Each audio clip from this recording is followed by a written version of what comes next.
Hey chess friends, welcome to a new video. A couple of days ago I played a very interesting blitz game against a young and strong Fide Master. In this game there was something very interesting. My opponent had a bad pawn structure, double pawns, isolated pawns, and also I had a better knight than his bishop, and I had to use those strategic advantages to win this game. So I thought it could be very interesting to analyze how I could turn this small advantage into a winning. I think it can be helpful to see typical ideas or plans for these kind of situations, and that's why we're going to see this interesting game. Let's see. I was playing as black. My opponent played d4, then d5, c4, c6, knight f3, knight f6, and then knight c3 and e6. This is semi-Slav defense. Usually I don't play this variation, but I was trying something, and then I decided to play this interesting and strong variation. So e3, knight d7, queen c2.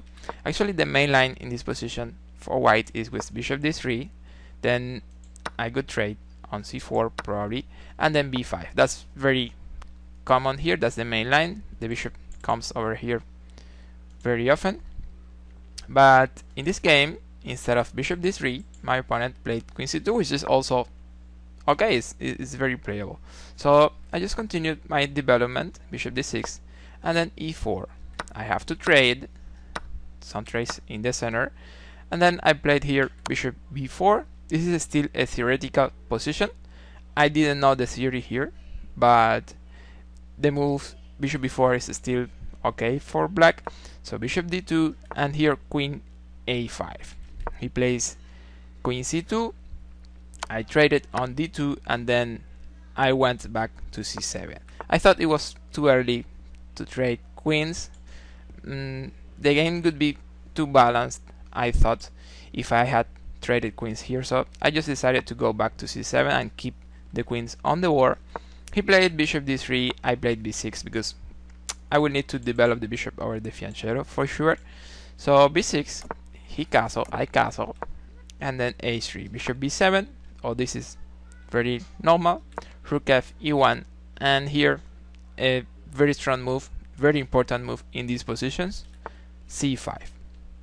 Notice that white has a very nice center in these variations, and we need to fight against that center of pawns. So a move like c5 is really necessary in this structure. Also notice that my bishop is here. It's going to be a very nice bishop if I can finally play this move. So c5 is very well here.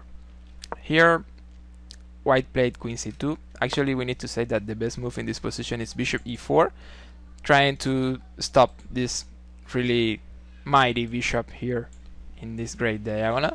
So this was the best. He didn't play that, he played queen c2. Also interesting because he's attacking h7, but actually it's a mistake. So I took on f3, he takes on f3. Of course now I'm losing my great bishop, but it's okay because I'm destroying the pawn structure here in the king side. I'm not sure if I could really have some attack possibilities in the king side because there are too many pieces on the board. My queen and my rooks are very distant from the king side, so it's not so clear how I could start some kind of attack in the king side, but still as a long-term advantage this is okay. I mean, even if I don't win by attack, I could use these weaknesses as a small advantage to win, or to try to win in the end game. And that's what happened actually in this game. So I played h6 because I was losing this pawn on h7, so I had to play h6, bishop e4, rook d8, improving the rook, d5, he takes d5, bishop takes d5, and knight f6, improving the knight, also taking something over here, and white plays here bishop e4. And this is a very interesting moment of this game. Notice that this bishop is not the best bishop ever. There is this pawn here in light square, also this pawn in light square, and those pawns cannot move. Also very important here is the weakness white has in dark squares. Notice h4, f4 and d4. Also notice white doesn't have dark squares bishop, and there are no pawns controlling these squares, so I can use them with my piece as great outposts. And especially this f4 is going to be a fantastic square for my knight, controlling squares around the enemy king, but also controlling many squares over the board. Right now, just try to improve the rooks and control a little the open file. He traded some pieces, but still my queen is in a very nice position now. b3, and here I played a move I really like. I encourage you to try to find it. So pause the video if you want. I will say it right now. The move I played here was this interesting g5. If you thought about knight h5, that was also very strong. So g5, and the idea is that I'm fixing these pawns here, so they won't be able to move. So they are fixed in light squares. That's very good, because now the bishop is going to be blocked by those pawns. By the way, notice the queen side, these pawns are making the bishop a very bad bishop. So yeah, just that, making sure those pawns are not advancing, and also making sure my knight is going to be very well protected on f4. That's the idea of this move. But that's very typical. When we see something good in the pawn structure, something that we don't want to be changed, so we just make sure it's fixed if we can. So that's what I'm doing here. I'm just making sure these pawns won't be advancing or changing anything. I like the way they are right now, and I really like this square for my knight. So I'm just fixing the pawn structure like that, so there won't be a change, and my pieces can go to the great squares I am thinking. So a4, and then knight h5, as we said, queen d3. My opponent knew the position was very difficult, and he's trying to remove the queen, so maybe there could be some possibility to get a draw in the endgame, but actually that won't be possible after black trades queens and knight f4. Notice that black is forking bishop and pawn here. There are two ways to protect this pawn on h3 and the bishop at the same time.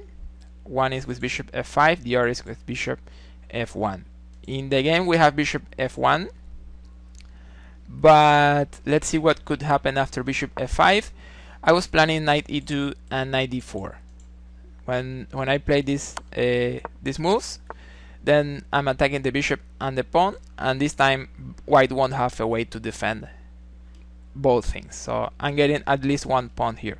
The engine is suggesting other lines, but actually what I analyzed against bishop f5 here was this check and knight d4, and I thought I could be able to win the endgame. So I think it's enough to see this knight e2 and knight d4 to be able to know we are very well against bishop f5.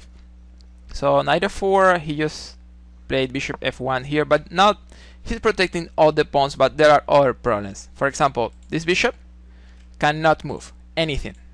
So this is a very good advantage for me. And also this king won't be able to join to any kind of plan on the center or the queen side. So now white pieces are not playing. I can do almost anything I want because white pieces are not doing anything. So I just play king g7. Notice that there is a very nice way over here for my king to get white pawns in the queen side. King h2 to try to do something with h4, but actually it's not getting too much. I just take, and notice that I keep controlling this square so the king won't be able to advance too much. Bishop h3, and then the plan we set, improve the king.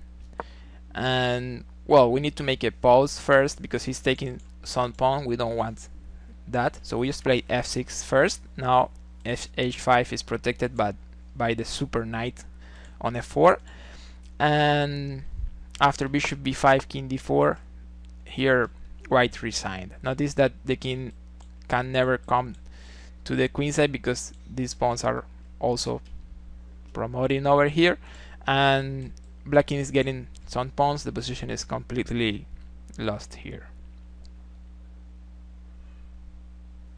So this is the video I wanted to show you today. I hope you have enjoyed it and that this has been instructive in some way. If it was like that, give me some likes, write some comments so I can know what you really enjoy and you really like. So that's it. Thank you so much for watching. Don't forget to subscribe if you haven't, and see you in the next.